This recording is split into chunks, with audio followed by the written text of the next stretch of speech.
Pledge allegiance to the flag of the United States of America and to the republic for which it stands, one nation, under God, indivisible, with liberty and justice for all. Big crowd tonight. Yeah. We've got minutes from September 17th, public and non-public. I was not here, I was on Zoom, but you have you two were here. You have a chance to review them. Yes. Any issues?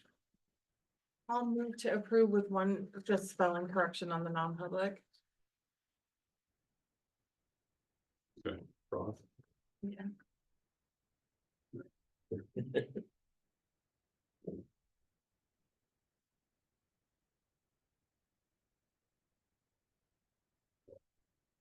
All Wait, I'll no, second that. Okay. in favor? I'll Aye. move to accept his written regular meeting. I'll have this.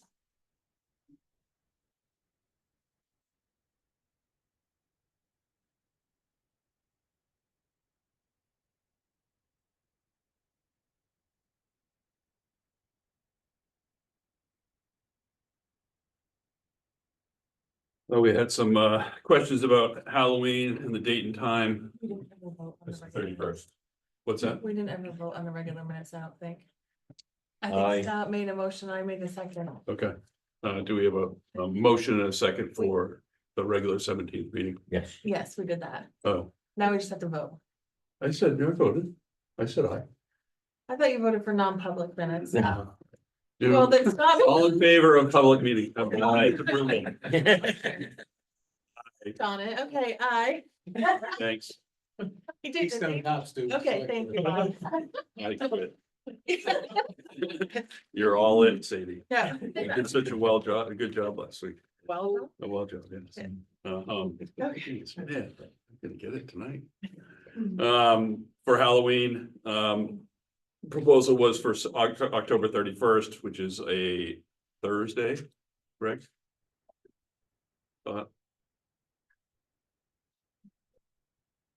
Yeah, it is a Thursday, Yeah. all day unless it rains. Yeah. Yeah. And from 5 to 7, I didn't have a problem with that. Anybody? No. Either of you? No. And I know Ryan's been That's what it's been. notified, so. Yeah. And you said, MUR reached out as well, so. They did, Okay. yes. We received a letter, we did, the planning board for the, if the select board themselves had any issues with the Potato Road Bridge, project. I don't know if you got a copy or not. I did, Yeah. yeah. Okay. Yeah. So, I don't have any problem with it. I think it's a great thing, so. I agree. Chet, can you draft a letter from the board back to them? That we're all set. Thank you. Occupancy permits, since I'm doing that fun job right now. We don't really have anything on the books of what's required for an occupancy permit at the end of a building permit. So I grabbed some stuff from other towns. And I'd like to get this approved and up on the board.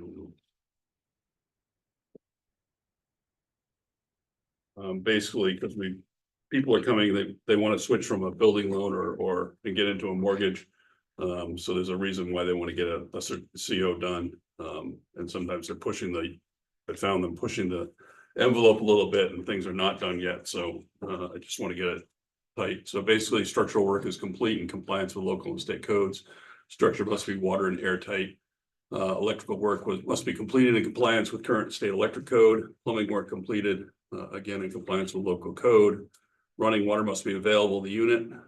If you have a new well, there must be a completed well completion report on file with the building permit, and a water analysis also supplied. Sewage disposal system must be completed and approved by NHDS according to all local state laws. Entrance and exits must be fully accessible. Stairways to them must be constructed to code with all railings in place. Heating system must be operable. Excuse me. Interior stairwells need to be completed with handrails and as required by code. Fire and smoke detectors must be installed and operating in accordance with local and state laws. Do I have a motion to? Do we want to put some kind of a date on it of when this is effective? Do we wanna, We can do that, yes. okay, So, we may have a question from the public. Yes, So did you say you got that from other towns or you just gathered data from other towns? I grabbed it from, I pulled up from like 6 other towns and they were all pretty much the same, on the same, there's a few things that I didn't include, but.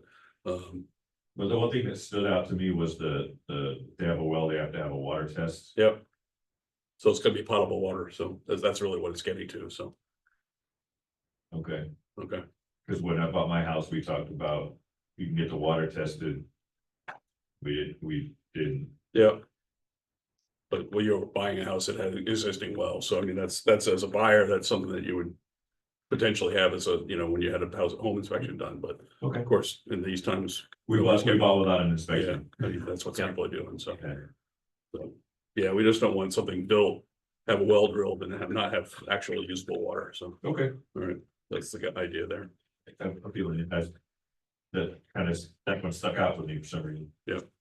So I'd make that effective for October 1st. 2024 to Stadius Point. Do I have a motion? So moved. I'll second it. All in favor? Aye. Aye. Thank you. You put something in. So I'll get that on the website with it, or Monica will get it on the website.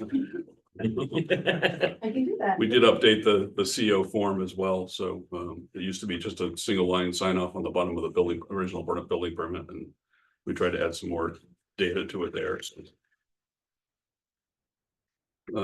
Thank you. Awesome.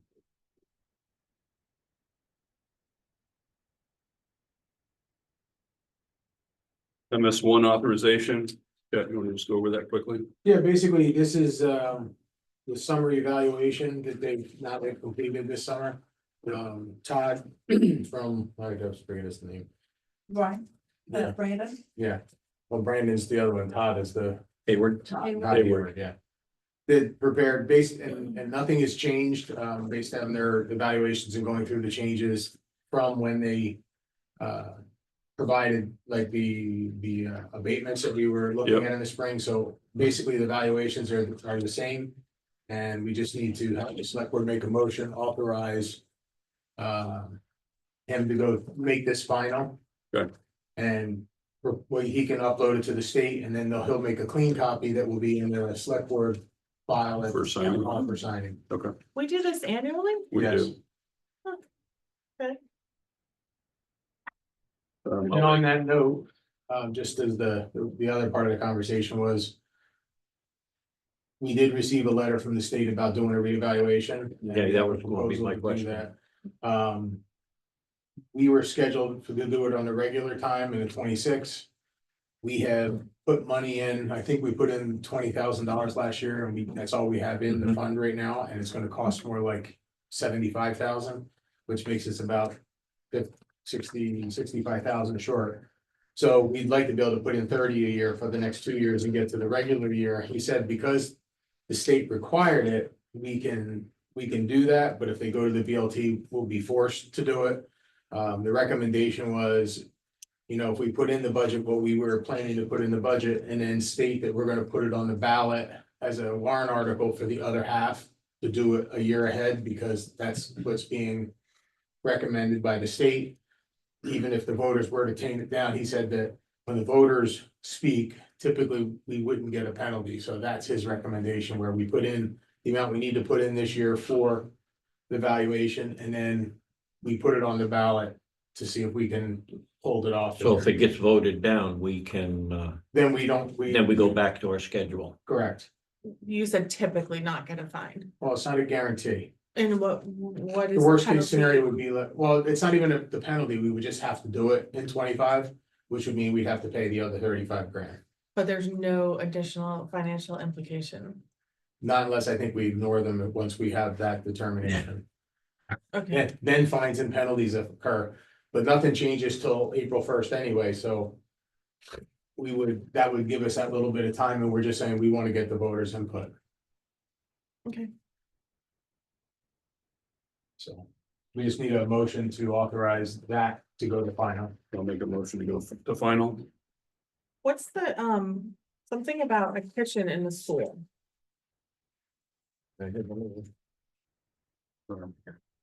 School dining dormitory kitchen exemption.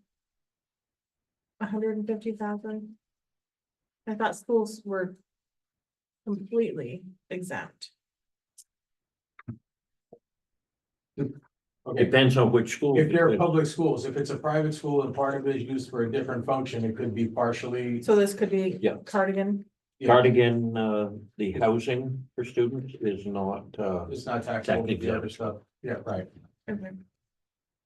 so, yeah, both big places of learning, places of worship, but housing is, yeah, if they have living quarters that aren't used by the clergy, then that's taxable portion.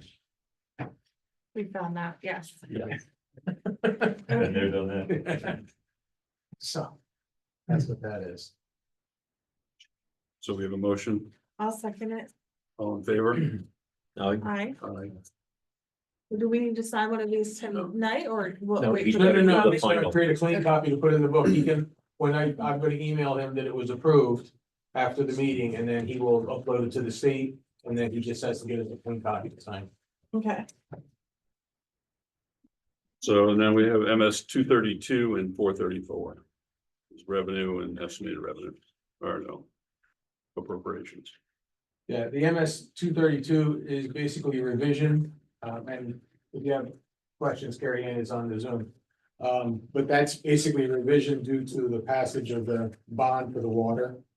It's a modification to the water portion of the expected revenue. another one of them, or do we just have one of There them? was only one of those. Oh, okay. I think you were sent one for the email, but we don't have It's one. for- Numbers person. possible. Yeah. I'm just- So all that changed was, Was the bond amount, the 2.9 million added to the.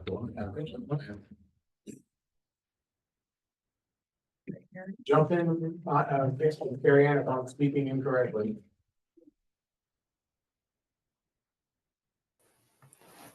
Nope, what you said was right.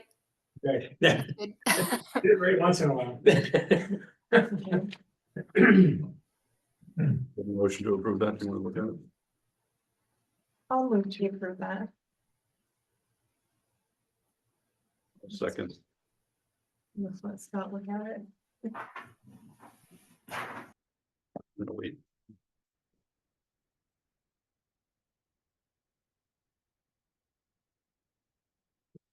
Yeah, it shows the,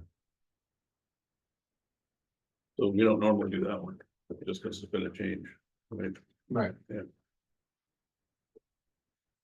All in favor? right? Aye. and MS 434 is basically, after we've gotten halfway through the year, it's our revised estimates for revenue. To be upgraded, to upload it, its total revenues and credits are now $3.282 million. And do we typically revisit this? Carrie Ann, What was the question? 434, do we typically revisit this? Nope, this is the revenue that we're reporting that's gonna start to generate the tax rate calculation.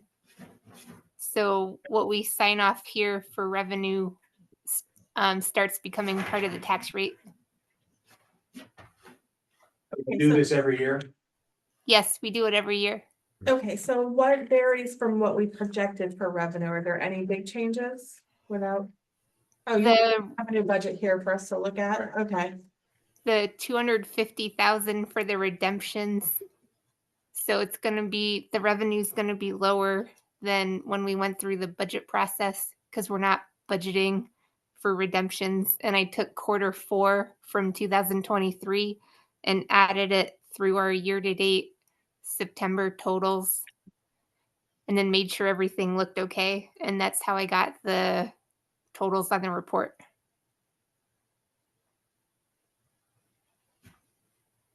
And one of the differences from 2023 is we sold property last year, and this year we are not.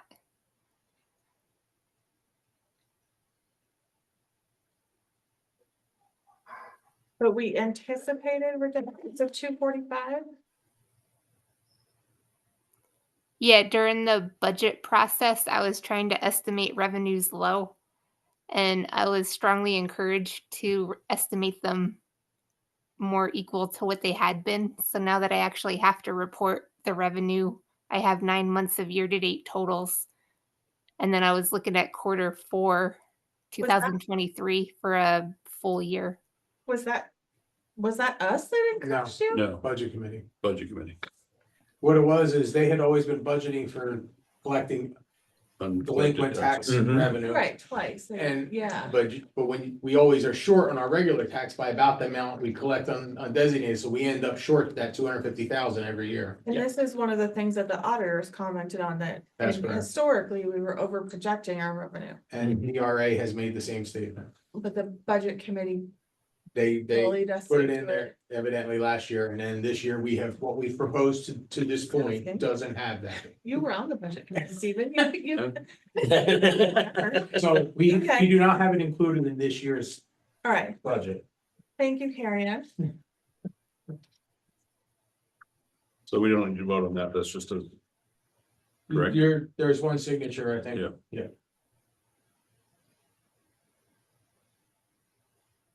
This is fairness.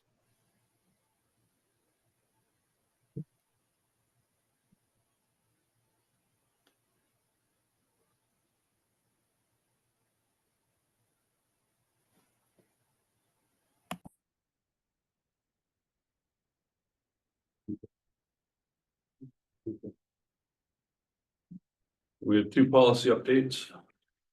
One is carried over from the last meeting, which was the employee code of conduct policy. And the other is a new one proposed, which is the credit card policy for the town, updating that. Just to make sure everybody's on board. Credit card policy is the first time you're seeing it at a meeting, so Mhm. taking a review and, you know. So we just had a couple of select board chair, those are the changes on this one. We didn't actually read and go through this one. No, we did not read and go through this one. I wanted to wait for you to have to read it. Some water. We were getting late in the meeting, so this is the long one. Wait till next. Wow. Several last time. It was to the point I could not even speak, yeah. appreciate that. She wouldn't do that for just anybody. As a chair, I can. Yeah.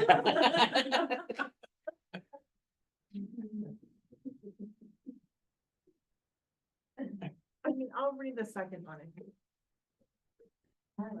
So employee Policy first. Employee Code of Conduct Policy for Town of Canaan for September 30th, 2024. Purpose. Employees of the Town of Canaan are a team of public servants working on behalf of the people of Canaan. Town employees perform critical services upon which our residents and businesses depend. Town employees are entrusted with making important decisions and carry out responsibilities that affect the future of our community. The purpose of this code of personal conduct is to ensure that the town employees are conducting the business of the town in an honest and respectful manner, promote accountability to the taxpayers and the people of Canaan, promote honest and ethical conduct and fair dealing, promote compliance with applicable laws, policies, rules, and regulations, deter wrongdoing, authority and applicability. This code implies that to all employees, including without limitation, full-time, part-time, and contractual employees, and persons holding similar positions in any office. More detailed policies and procedures that apply to all town employees or certain groups of town employees are set forth in other documents. While these other policies are not part of this code, each town employee covered by this code is expected to conduct himself or herself consistently with this code and all other applicable policies. Or rules of personal conduct that are more restrictive than those set forth in this code, as long as such policies or rules comply with the applicable laws and requirements of any collective bargaining agreement. To the extent any town agency policy conflicts with this code, the more restrictive policy will control town employee conduct in violation of this code. Employee conduct in violation of this code may result in discipline up to and including discharge. The principles of just cause shall apply to the extent required by law in any collective bargaining agreement, in addition to any discipline imposed by a town agency. Any town employee who knowingly violates this code will be subject to a disciplinary action. This code does not and may not be interpreted to create any rights for any person or entity other than the town of Canaan. Nothing in this code may be construed as altering the employment relationship between the town of Canaan and any town employee. Application of progressive discipline pursuant to this code to town employees who serve at will is discretionary and does not affect the at-will status of any such town employee. Town employees in supervisory positions or in positions with ability to recommend employee discipline will comply with the applicable law and collective bargaining agreements when imposing discipline pursuant to this code. War and peace. Principles of public service. While serving in an official capacity, each town employee has the responsibility to the people of the town of Canaan to act with integrity and to treat the people we serve, our colleagues and other parties with dignity and respect. The town employees hold a position of public trust and are expected to conduct themselves in a responsible and professional manner. The following principles apply to every town employee and form the basis for the standards contained in this code. When a situation is not covered by the standards set forth in this code or other applicable policies, laws, or regulations, town employees will apply principles set forth in this section in determining whether their conduct is proper.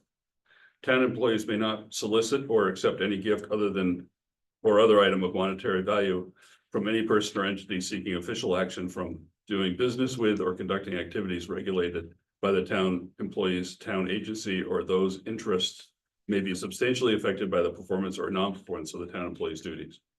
Town employees may not use public employment or access to non-public town information for private gain. Town employees may not engage in outside employment or activities, including seeking or negotiating for employment that conflict with their their official town duties and responsibilities. Town employees must take appropriate action to identify, disclose, and avoid potential conflicts of interest with the performance of their official duties. Public service requires honest and impartial performance. Town employees must put forth honest effort in the performance of their duties. Town employees may not give improper preferential treatment to any private organization or individual. Public servants protect taxpayer resources. Town employees may not knowingly make unauthorized commitments or promises of any kind purporting to bind the town of Canaan. The town employees must protect and conserve town property and may not use it for other authorized activities. Town employees must disclose waste, fraud, abuse, corruption to the appropriate authorities. Public servants are good citizens. Town employees should avoid any action that creates the appearance of a violation of the law or the ethical standards set forth in this code. Town employees must satisfy in good faith all personal financial obligations to the town and comply with all requirements of all governmental taxing authorities. Public service must be an equal opportunity for all. Town employees must adhere to all laws and regulations that provide equal opportunity for all. There must be no unlawful discrimination, harassment, intimidation, or retaliation in any employment practice based on race, color, national origin, religion, sex, age, marital status, disability, ancestry, sexual orientation, military service, political affiliation, or any other protected status or non-merit-based factor. Specific instances of unethical conduct. This section sets forth specific ethical standards for all town employees. Violations of these standards are subject to discipline up to and including discharge. This section is applicable to all town employees when on town compensated time, other than vacation, personal, or compensatory time off. As noted above, this code does not preclude a town agency from maintaining or establishing additional rules of personal conduct consistent with this code. Applicable law and the requirements of any collective bargaining agreement. To the extent of any town agency policy conflicts with this code, the more restrictive policy will control. Insubordination. A town employee, A, must execute the lawful instructions, whether oral or written, of a supervisor or a member of management having authority over said town employee, may not be disrespectful in his or her conduct and communication, whether oral or written, directed toward a supervisor or a member of management, and will comply with the town policy as directed. Disruptive conduct. A town employee may not engage in disruptive conduct or activities that interrupts work or impedes the work of others, or use abusive or offensive language, gestures, or similar conduct. Unsatisfactory work performance. While on duty, a town employee should dedicate his or her efforts to the performance of assigned work and other job responsibilities. A town employee will perform all work duties assigned to him, will not perform any work duties in a negligent manner that result in a material delay or material financial loss to the town, and will not engage in willful idleness while on the job. Breach of confidentiality. A town employee will take reasonable measures to protect confidential information in his or her possession. A town employee may not knowingly fail to safeguard confidential information, take actions which result in a breach of confidential information, or violate confidential requirements inherent to the town employee's position or his or her town agency's mission. Stealing. A town employee may not steal or attempt to steal with the intent to deprive the property of another individual or entity, or collude with another person to commit such acts. Misuse or abuse of town property. Except for de minimis personal use, a town employee will use town property for official purposes and not for personal benefit or political gain. When entrusted with safeguarding town and property, a town employee may not intentionally lose or damage such town property, knowingly or willfully use or authorize the use of a town vehicle for any other than official purpose. Conduct unbecoming of a town employee. A town employee will conduct himself or herself with integrity in a manner that reflects favorably upon the town. In compliance with all laws, policies, orders, and procedures that prohibit the solicitation or acceptance of any gift or other item of monetary value from any person or entity seeking official action from, doing business with, or conducting activities regulated by the town employee's town agency, or whose interests may be substantially affected by the performance or non-performance of the town employee's duties. Conduct unbecoming of a supervisor. A town employee in a position with supervisory authority may not intentionally, negligently, or recklessly commit any illegal act or violation of town disciplinary rules of conduct or code of conduct, order town employees to perform a task for other than an official purpose, exploit supervisor authority for personal gain or personal profit. Only 18 more pages to go. No, threatening words or actions. A town employee may not threaten or attempt to inflict bodily harm on another individual unless otherwise authorized by town policy or procedure. A town employee who witnesses is a victim of or becomes aware of any threatening words or actions must immediately report the incident to his or her supervisor or to the appropriate law enforcement entity. Subject to the applicable law and any contrary instructions by law enforcement, the town employee will be required to submit a written statement regarding the incident. Fighting. A town employee may not hit, push another person, or have hostile or unwelcome contact with another person unless otherwise authorized by town policy or procedure. A town employee who witnesses is a victim of or becomes aware of any fighting must immediately report the incident to his or her supervisor. Discriminatory personnel action. A town employee may not discriminate against another town employee on any basis in violation of federal or town law with respect to any adverse employment or personnel action. If such town employee is a supervisor failed to prevent or curtail unlawful discrimination of a subordinate when as a supervisor, the town employee knew or should have known that the discrimination was occurring. Interference with or obstruction of an investigation. A town employee may not interfere with or obstruct an investigation by refusing to testify or cooperate in a properly authorized inquiry or investigation without legal justification. Interfering with or improperly influence or attempting to interfere with or improperly influence the testimony of any witness or participant in an investigation, or improperly influencing or attempting to improperly influence any investigatory official. Retaliation. A town employee may not intentionally interfere with a town employee's exercise of or retaliate against a town employee for exercising the right to grieve or file a complaint through established procedures, or retaliate against the town employee for filing a complaint, providing information to an investigatory official or testifying to an official proceeding. False statement. A town employee may not make any material false statement or knowing misrepresentation on an application for town employment or other document pertaining to qualifications or any other official record. Knowingly or intentionally to make any false or malicious statements against a fellow town employee, including a town employee's coworker, supervisor, and subordinate, with the intent of harming or destroying the reputation, authority, or official standing of that individual. Knowingly make any deliberate misrepresentation or omission of a material fact, including perjury, making any false sworn statement, or lying to a supervisor, or falsify or knowingly fail to correct false information contained in official documentation or in an official record related to the performance of such town employees' job duties. Sexual harassment. A town employee will work to ensure that his or her workplace is free from sexual harassment conduct such as unwelcome sexual advances, requests for sexual favors, or other conduct of sexual nature constitute sexual harassment. When submission to such conduct is made either explicitly or implicitly a term or condition of an individual's employment. Submission or rejection of such conduct by an individual is used as the basis for employment related decisions affecting such individual, or the conduct unreasonably has the purpose or effect of substantially interfering with an individual's work performance or creates an intimidating, hostile, abusive, or offensive work environment. Any town employee who witnesses is subjected to or becomes aware of such a conduct should immediately report the incident to his or her supervisor, member of management, or applicable town agency of equal opportunity. All complaints of sexual harassment will be investigated thoroughly, and appropriate action will be taken when warranted.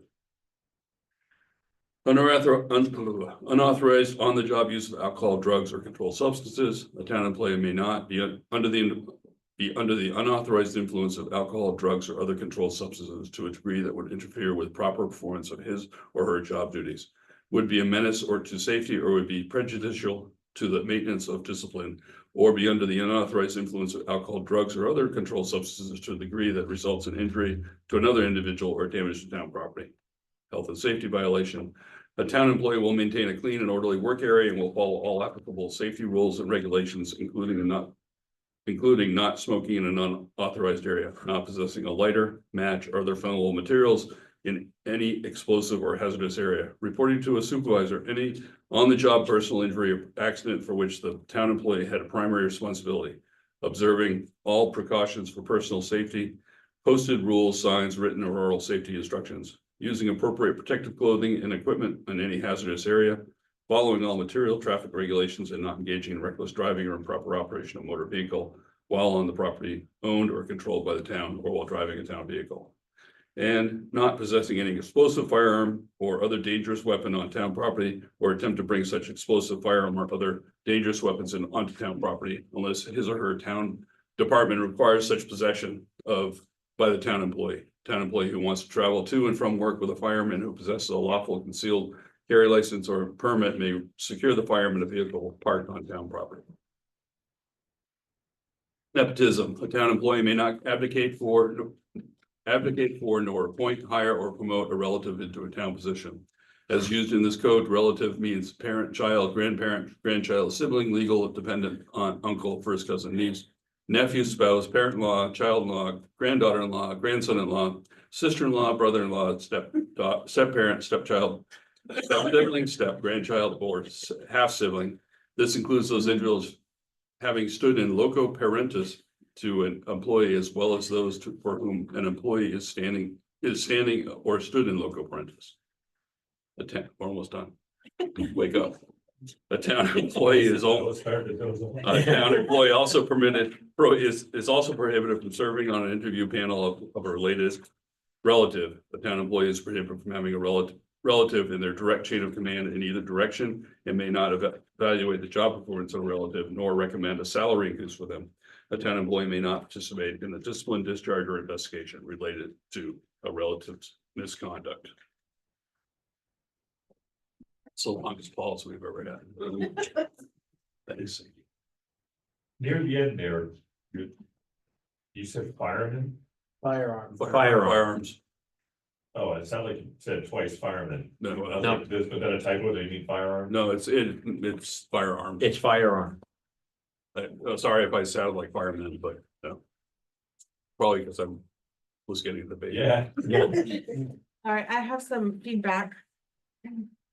So, starting on page 3, it really starts to go into, multiple explanations under each category where it says A, B, C. And I think just to break it up and make it easier to read, if those were formatted kind of like bullet points, even if it were A, B, C as bullet points. Some of them are and some are not. Which one? starting at the bottom of page 3 and then really just going forward. Okay. Each section has an A, B, or C. Yeah, you know, there's quite a subsection few. or more.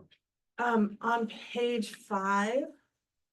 It says a town employee may not threaten or attempt to inflict bodily harm unless otherwise authorized by a town policy. And I know, I was gonna. I think That that, falls Yeah. under the police. Police are authorized in their job if so necessary. If they are town employees. I think that. I think we should just take it out of there. I think we know that they're allowed to. Well, I mean, they don't really threaten or inflict bodily, I mean, that's part of their role, but, and it's the same under fighting, it says that at the Yeah. end too.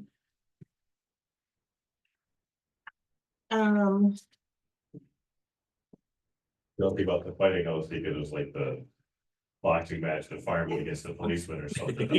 No, there's no other way I could come up with an answer for that one. I don't think we'll be encouraging that. Under sexual harassment. We have conduct such as unwelcome sexual advances, requests for sexual favors. And other conduct of a sexual nature constitute sexual harassment when, and then it defines it.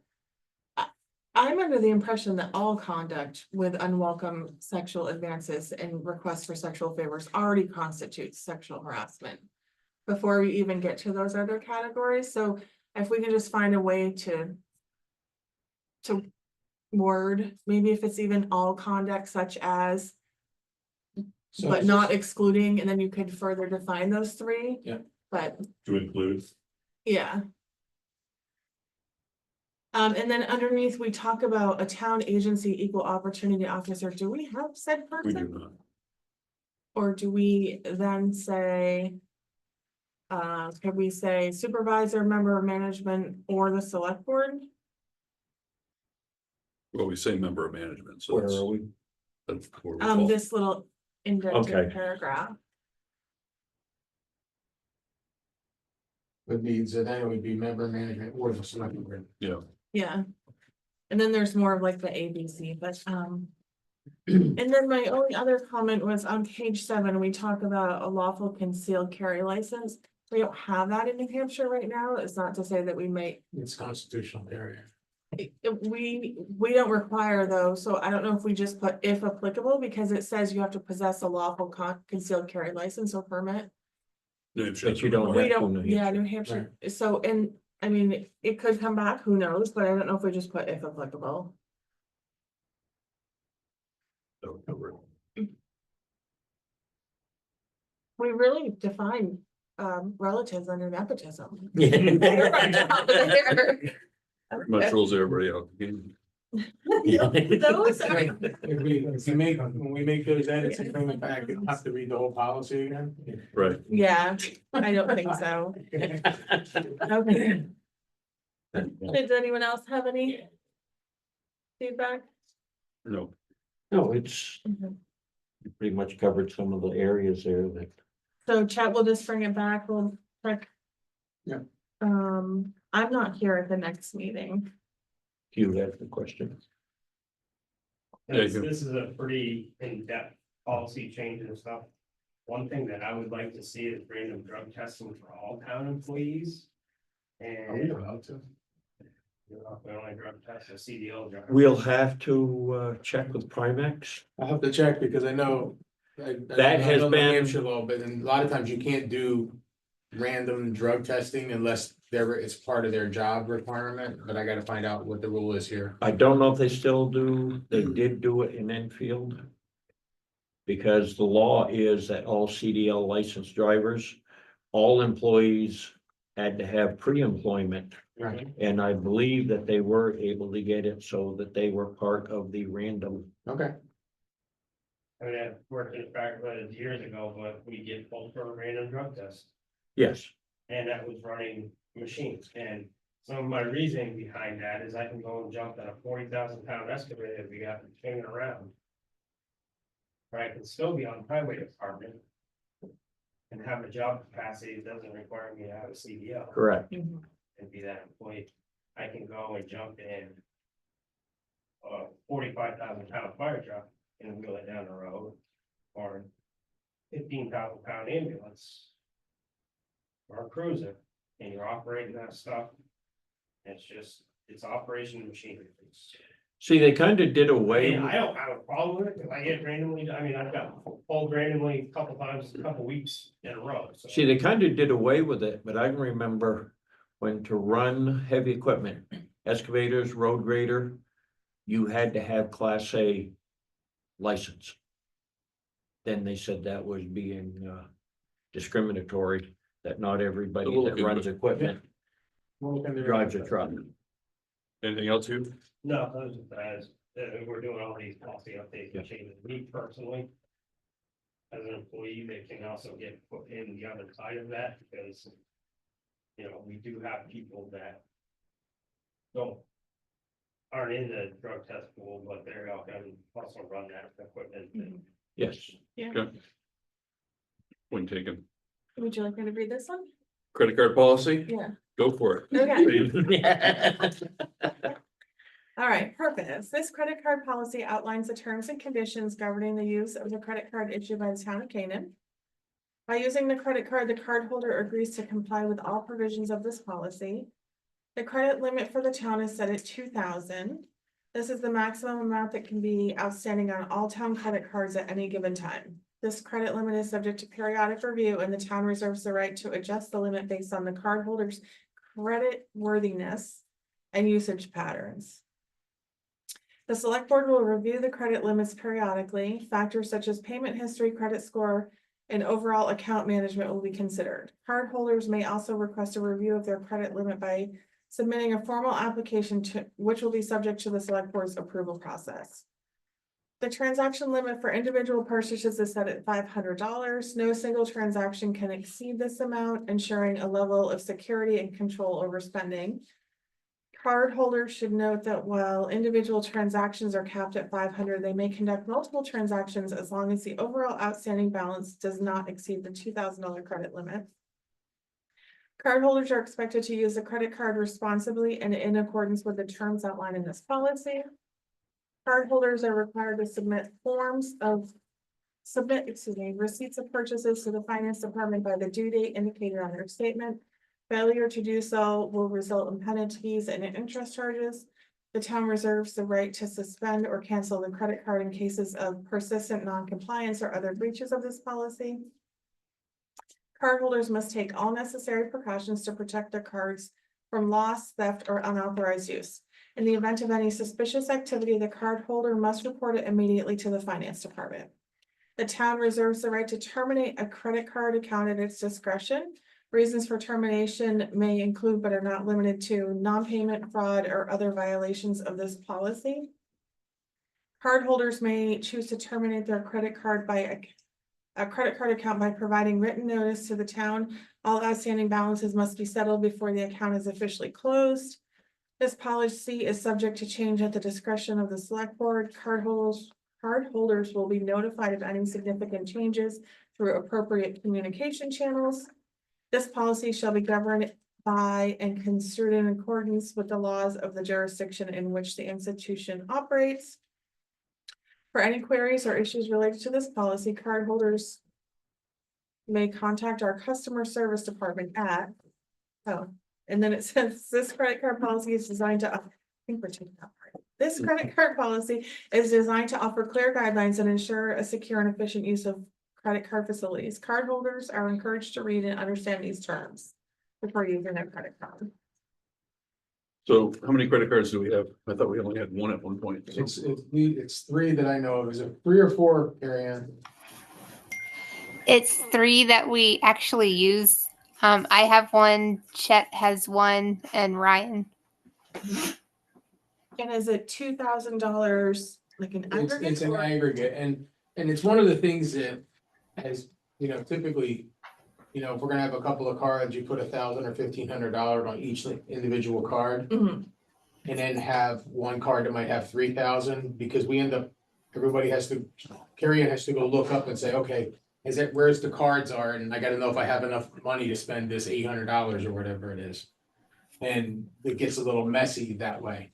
So that's one of the things that I would recommend that we look at is, the individual purchases that's lined up with or it's our purchase order policy. and That was things of my nature, question. But it's like, okay, well, once we know we're gonna have to buy something, and we know it's an $800 item, and it's approved, we don't necessarily always have the balance available to do that. So So, when it says that individual purchase is set at 500, that's just by our policy. It's not a control on the card itself. correct, there's no control on any of the cards other than the 2,000 cumulative. And that's all three together. Yes. I mean, it's a really low number for a municipality. It's really for That's- emergency use only is what it's down to. Yeah, I was under the impression that it should have said each. I thought it was not, but it was confusing to me as soon as you read it. Can it be set up that each one has its own limit? Yes, Okay, so I have more questions, of course. Under credit limit review, we have to take out factors such as payment history, credit score, and overall account management will be considered because yeah, what happens is a lot of times when you give a corporate card out, mhm, the person is actually attached to it, their social security number sometimes attached to it, and that's where those things apply. We haven't been doing that. Right. That's kind of So- subjective though, doesn't it? Our credit card vendor does require the employee's birth date and social security number. So it does show up on the employee's credit score. Is that why you're screwing up my credit score? so We hold that payment every day. I think we need to outline who has access to have a credit card and then what limits are. And then I think that if we need to add someone, that we have to have like an actual formal request to add them and why they need to be added. So I think it would be restricted, like you said, to you, Carrie Ann, Ryan, Yeah, right now it's police chief. Health officer had one at one point too. I used to. I mean, In but if. case we had to put somebody in. Yeah, so we could Yeah. list the places that will have them and then put in a yeah, or. limit. Yes, and then if something, that if you wanted to add someone, that we would have an actual process to approve that. Right. And then where it says no single transaction can exceed this amount. It's not really the case. I don't know if we. Cause it can. And that doesn't ensure security or control over spending because. We can actually put through a charge of over 500. Yeah, I'd put that in because that was our purchase order limit. So Okay. we can charge more, but there should be a purchase order first. So basically, this should say, and it has to apply to the purchase order limit, is what the goal there is, to have them get it signed first. Yeah, so if we put that, then we need to have an approved PO Before spending in excess of 500. yeah, Why does Ryan need one too? What's that? Why does Ryan need one? That, he's had one for a while. I don't, what is the police chief's need for the credit card? I just wanted someone in the other complex to have a credit card because what people were doing was writing down our credit card information on Post-its. And I believe that's how our last card got. We had to close down the cards when I got here because we kept getting fake charges. Excellent.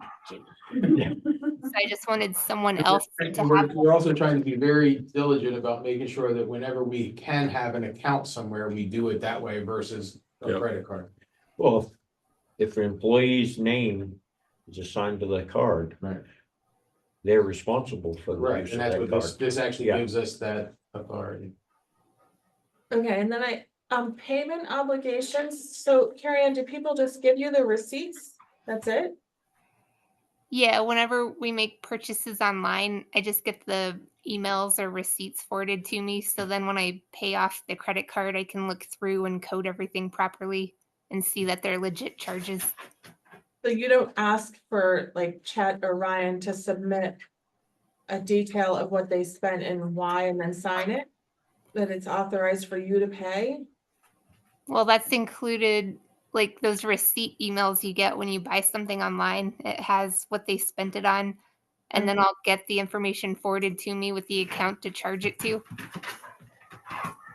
So we should probably come up with some kind of expense report. Yeah, do we reimburse employees ever for mileage? Yeah. We've just So- started pushing mileage reimbursements because I believe previously people thought they were not getting reimbursed for mileage. So we've been trying to advertise that.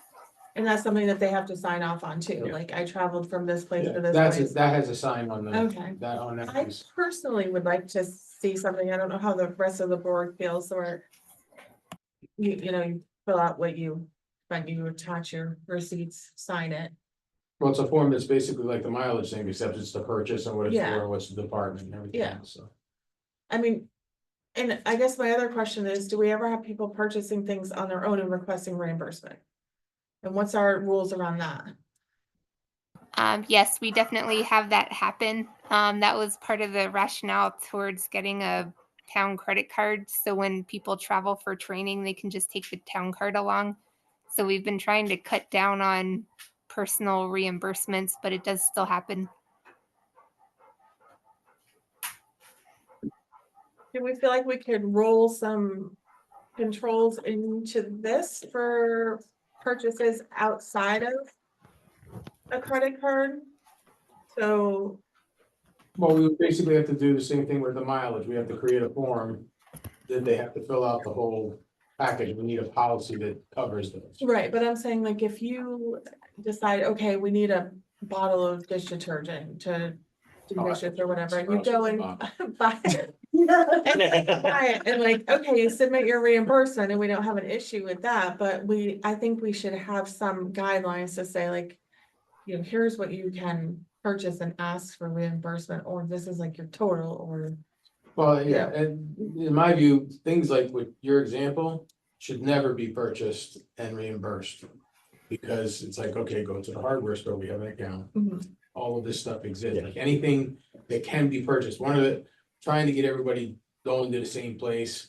And using the places we have accounts for, we were having that issue with gasoline, you know, for small engines and going with the credit card and stuff, it's like, you have pumps.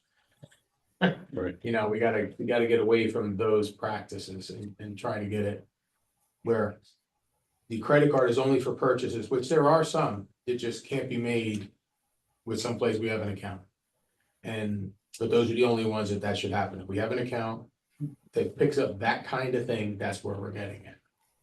Okay, And we did go through the process of opening up an Amazon pay by invoice account last year. So that seriously cut down on having to use personal reimbursement forms. okay. Is it an issue for you if you get the receipts on the due date? It says here, we just need to have them by the due date on the statement. It seems like you would need them sooner. Should be turned in Technically, weekly. Anybody who's returning the credit card should be bringing a slip with it, like, Yes. that's supposed to be immediate. Returning the credit card? Well, most, like, if the highway department needs to go buy a part, Uh-huh. they will come to Carrie Ann and she will authorize them to take the card, make the purchase and bring it back. Wouldn't we just give the highway superintendent a card?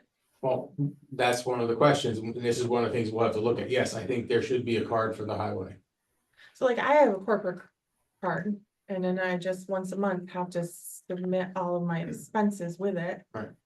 And sign off on it and. Then it That's how gets you paid. get people out for dinner. Yeah. Because when I had town card, every week, anything I used, I had to submit the receipt with explanation and coded what it was for. Carrie Ann, I mean, is this gonna become a major, if we give cards to each department, is that gonna be more difficult and more work for you? Honestly, what's more work for me is the credit limit being $2,000 because we're constantly hitting it, and sometimes I pay the card off 3 times a month. Oh, that's Because crazy. Okay. like I had one of our normal charges, I think it was Adobe Pro, got rejected because we were maxed out, and it's not always on the top of my mind to check what our limit is every day. We've been using it a lot more since we did get the credit card, but it would be easier if we had a higher limit and people had their individual cards and they just knew to turn in their coded invoices. All right, let's revisit that and come up with a plan.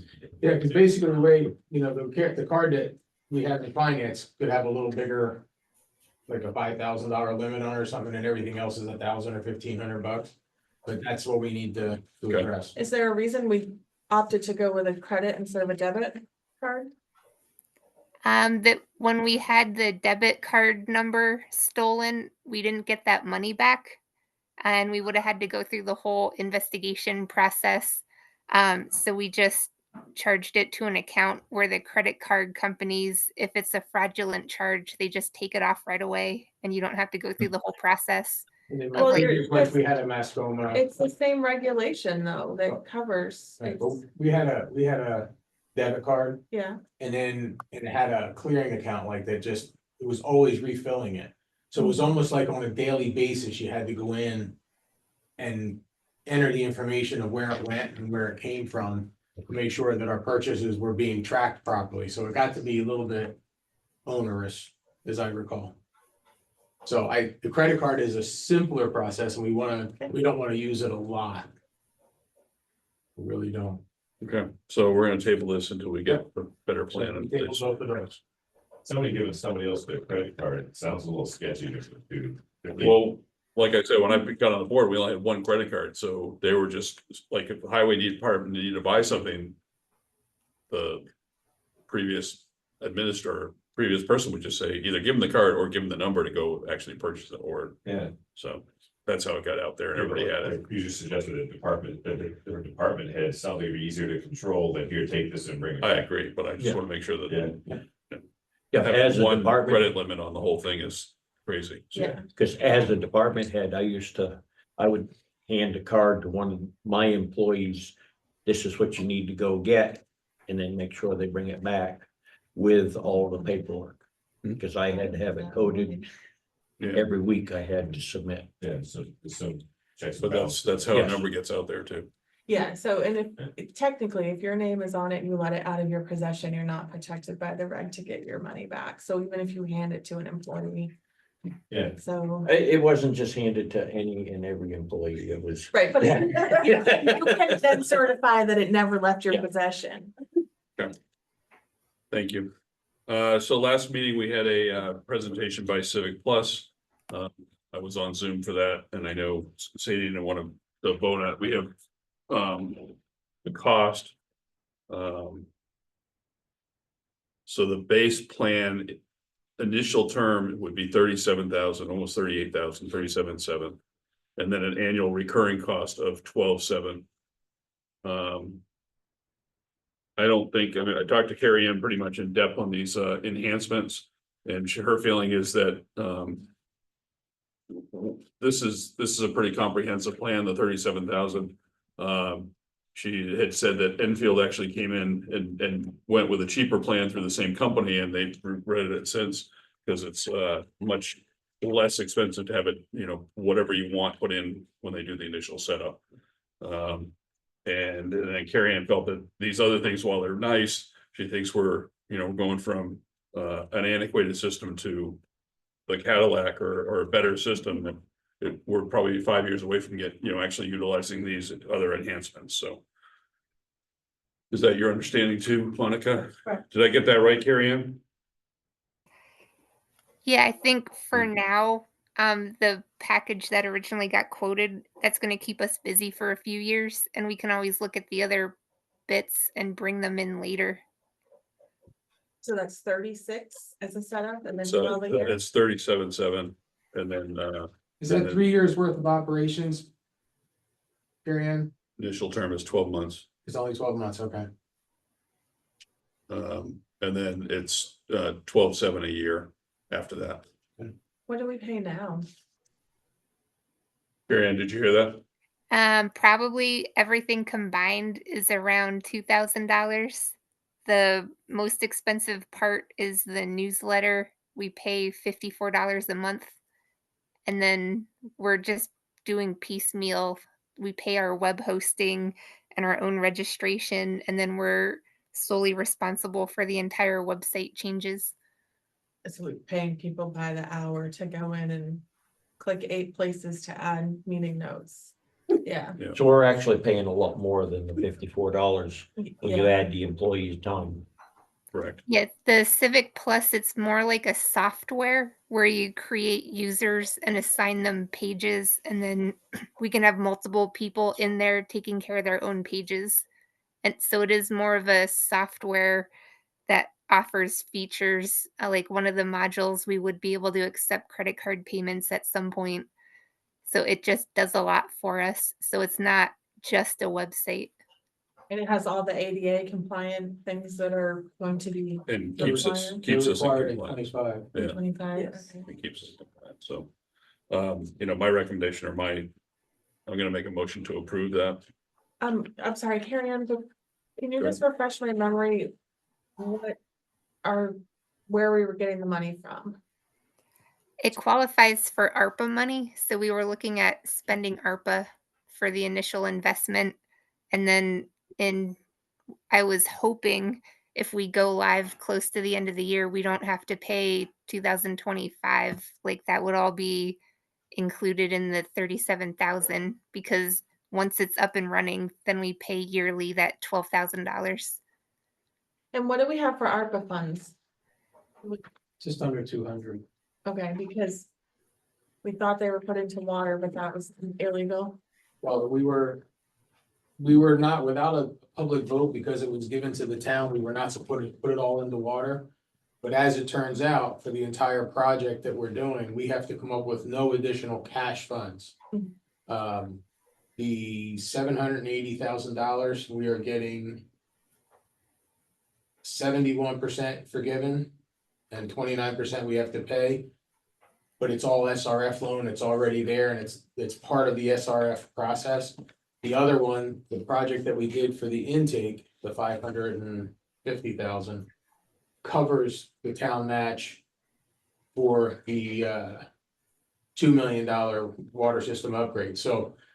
There's no additional cash requirement from the town at this point. For the water system.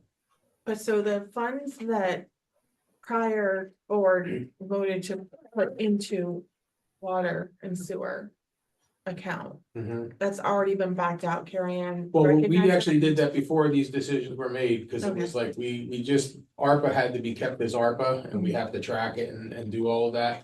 Okay, And it should not have moved over there without okay, a proper methodologies. We could have put it on the ballot to move it back if we still needed the money. You know, so we just wanted to make sure we had the ARPA money in its own little fund at this point. So that we don't make a mistake with it, but as the water system evolved, we no longer have to put up additional cash. okay, I'll second the motion. All in favor? Aye. Oh, this is exciting, It is. very exciting. Yeah, you're up. Just a couple of items. First one is the ambulance that's ordered. It's scheduled to be delivered next Monday. Excellent.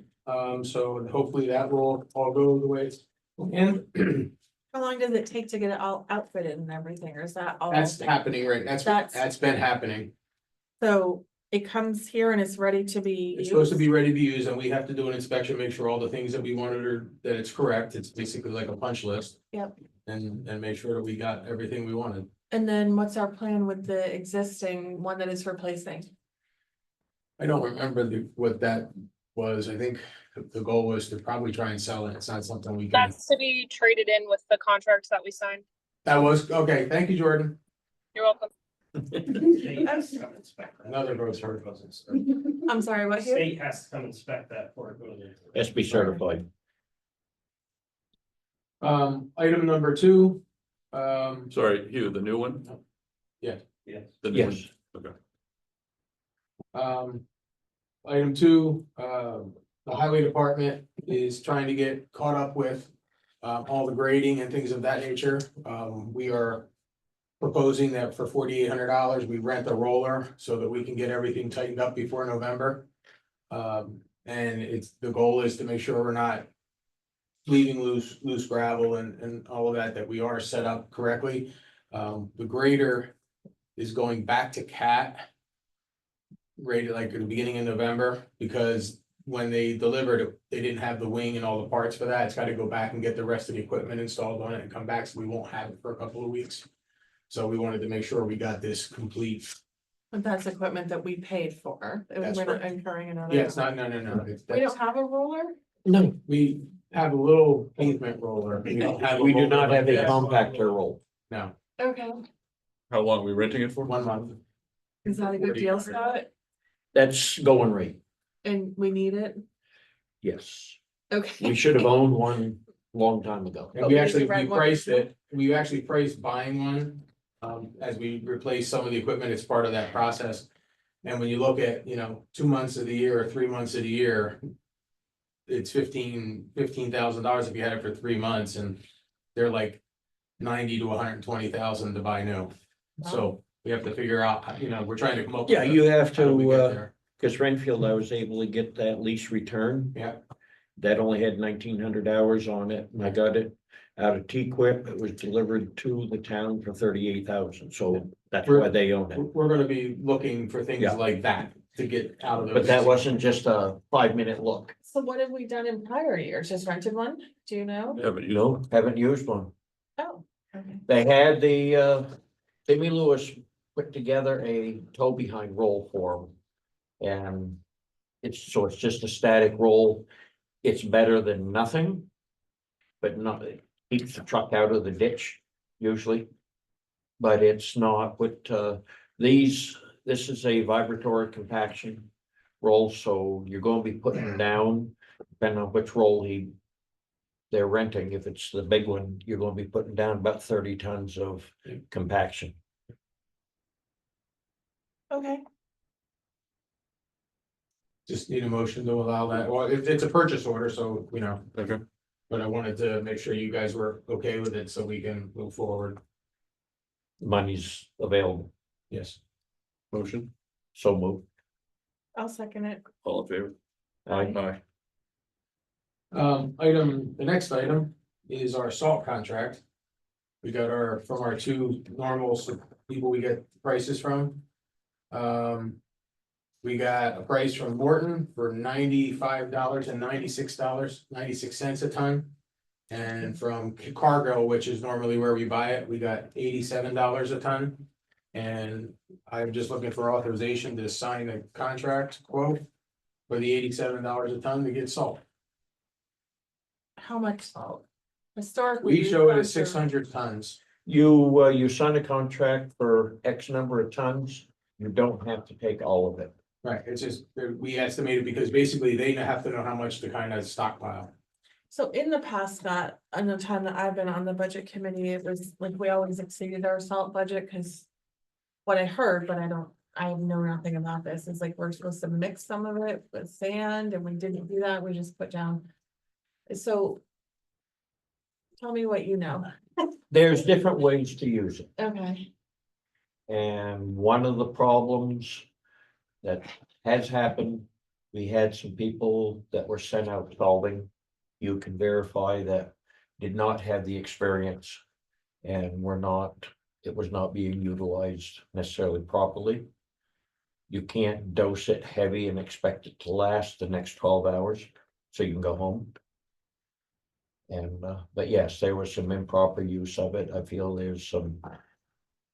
Bobby has had a lot more use through Hanover. And, controlled use of it, and.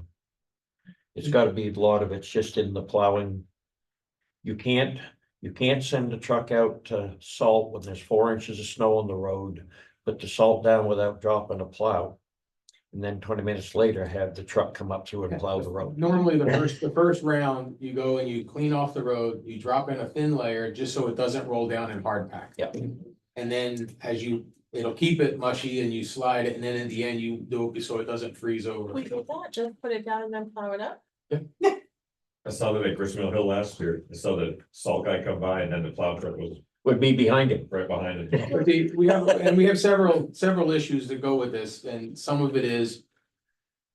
We're also salting roads that are so damaged that you're using more salt, number one. Number two, the salt's going through the pavement and all the cracks, which means you're actually deflecting the base. So some of these roads, like Goose Pond Road, if it's not reclaimed, this fall, we should not be salting that road at all. It should be getting a sand layer and treating it like a gravel road. You know what I mean? Because it will hold up better. See, one of the things I went to was, it worked very well with the hills, and what we had out there was a 1/3 salt, 2/3 manufactured sand. Because manufactured sand is 100% stone product, there's no silt content or anything to slow down the action of the salt. But it gives the grit and it helps keep it, and if you got the sun coming out, manufactured sand will actually work as well as the salt because it attracts the sun, and that fragment of stone warms up will actually help to melt. And I cut, the first year I did that townwide, other than the immediate downtown, I cut my salt usage in half. Did we use some of that last year, Hugh? The manufactured stuff, didn't we get Yes. some near the end? Yeah, we used a little bit, yeah, towards the end of it, we did. You have to use it a little differently, it's a learning curve on it, but I think with Bobby in there, we got a chance to train some of these guys for a little better use of it. And as Chet said, we've got some roads, we should not be running that center line of salt because it can't leave the center. I'll tell you what's happened the last few years. Is that salt went out, full loads got put out. And you can get a storm that's snowing 2 inches an hour, and that salt was being put out just as heavy as it was on the first and the last Yep. rain. So, And the usage of salt during the storm, the only usage of salt should make sure not just enough so you don't get an ice layer on the pavement. It keeps it so it's slush underneath. Mhm. Because any excess, it's just gonna make that brine, and then your plows just take the brine to the edge of the road. Doesn't work, it doesn't let it work. Very Salt actually meant to interesting. work. in the- Yeah, you can waste a lot of salt.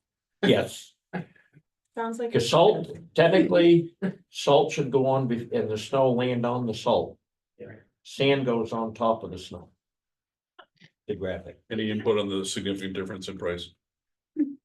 87 a ton compared to 97, It's just, that's 97. the quote we got. Okay, That's not uncommon with the salt. Morton is typically a little more money than Cargill. okay.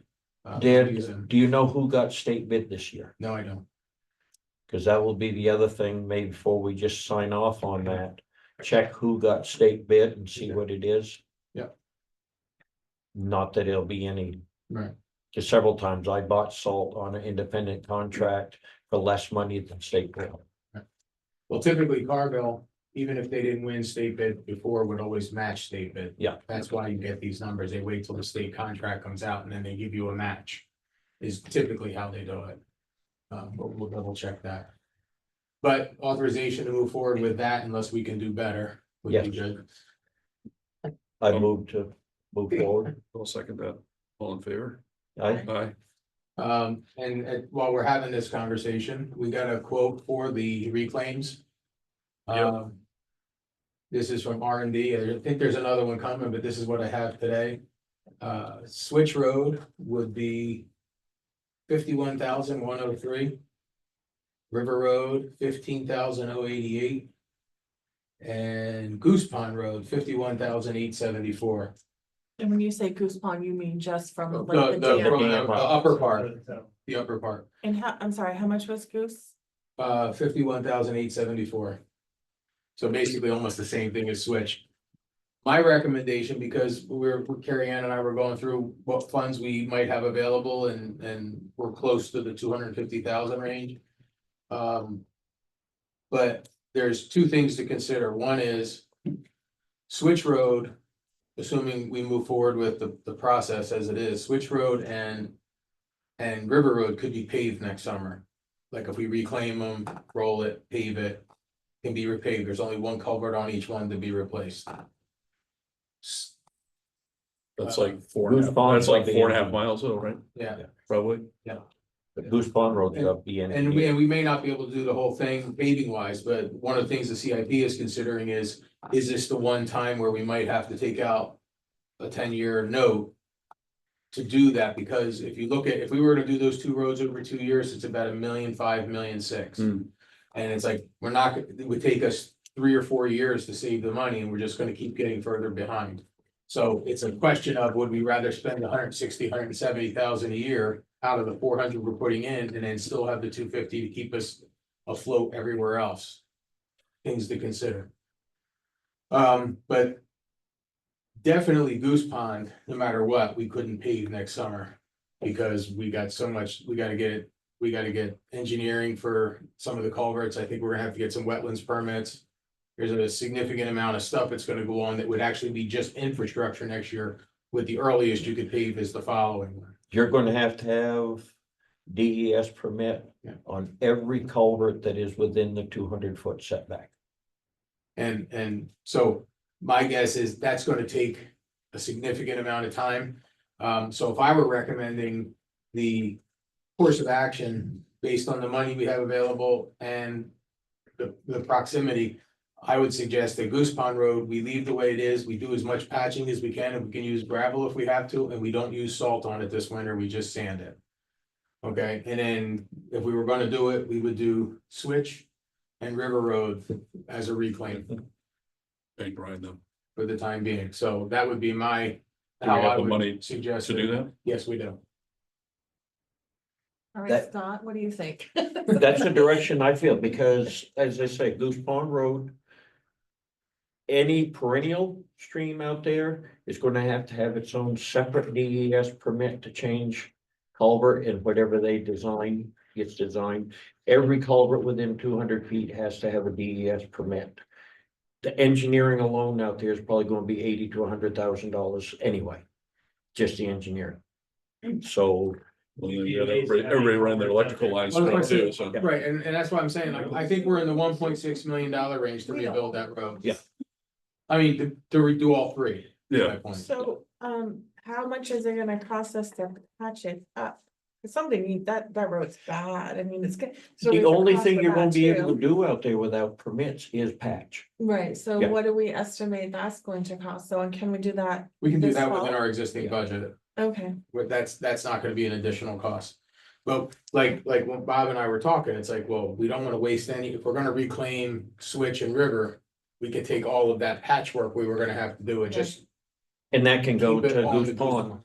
And not waste it on the road that's gonna get taken up anyway. and 'Cause- Hugh, what did you say about the culverts You'd out be there? surprised how many culverts out there have water and power running through them. Yep. Yeah. I got picture, yeah, people are running their electrical. Oh, yeah. lines down on to their one dock. side, they run their, Oh, If you read, okay. Oh, They run wires through so they can light their There- docks. Yeah, there's, no, no, Okay.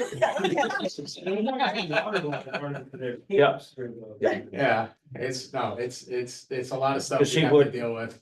What we did on a number of places in that engineering, if somebody requested to be able to have power, Yeah.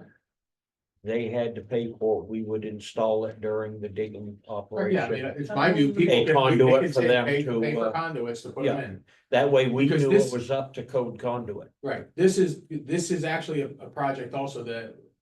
In-house staff will not be able to do when it comes to replacing all that infrastructure, it's just too much of it, like we would There's give up 50 the whole culverts. summer.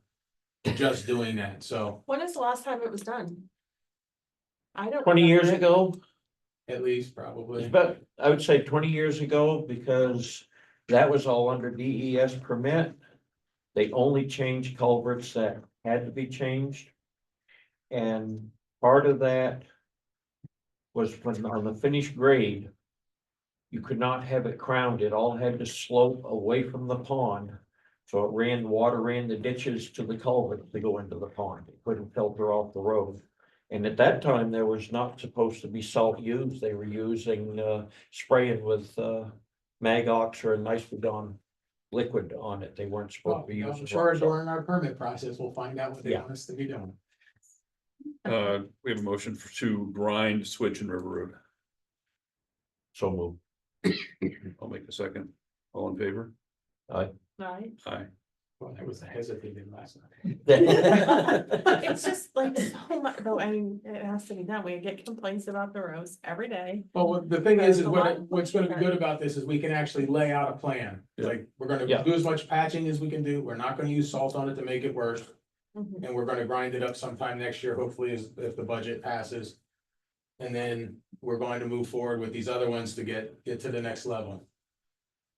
So at least we have a working plan. See, we're in the situation over the years of saving money, I know. we're driving on Band-Aids. We're driving. All but South Band-Aid Road. trucks on Band-Aids. All but South Road. I know. Now they're going too fast. That's why, don't we have a select numbers of that? Lou? Grafton Turnpike. Anything else, Mark? I got two other little things. One is for Elliott Field. There's a request. It's the Canaan Elementary School PTA family event in the bag. Needs the lights turned on for that event. This is more like, I don't know what we've typically done with something like this. It's October 18th from 5 to 7:30 PM. Where, I mean, is that right there on the field, the lights? Did they ever get wired? I don't, I don't have any idea. I Do you don't, know, that's a Jim? question I don't know. Williamsfield? Elliott. Elliot, Elliot. that's all over here off of Canaan Street. I don't. I don't know anything about it. That's why I'm asking the question. Yeah, I can't even the picture if there's lights there, so. I've never even seen one. Yeah, Do you know neither. Bill? I know I lights never still got- got the baseline at one point had to get moved. Bill is shaking his head no. I don't remember Me them ever being on. Me either. So we will Or have to even look if into there's that and I'll lights get there. back to you. I'll answer the question if they Yeah. don't Yeah, work. I mean, I would say I would have no issue with it if we have lights. Okay. We might have lights, but we don't. That works for me. Power. And the last item is a DOT offer. To put up. The FAST Act provided. The following criteria for grouping bridges requiring posting based on proximity to interstate roadway system.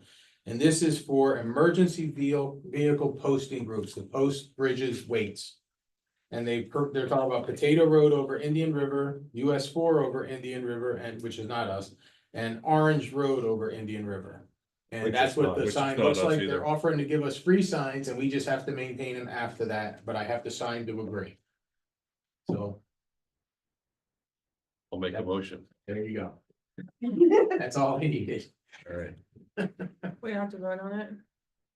Yeah, you should. I made a motion. Made a motion. Somebody's looking at it, so. Come on, Sadie. That's all I need. I'm like, okay, I'll second it. All in favor? Aye. Aye. And that would be that. Any other business? All right, I'm gonna make a motion to go into non-public. Second it. All in favor? Aye. Aye. Thank you. Oh, wait, This is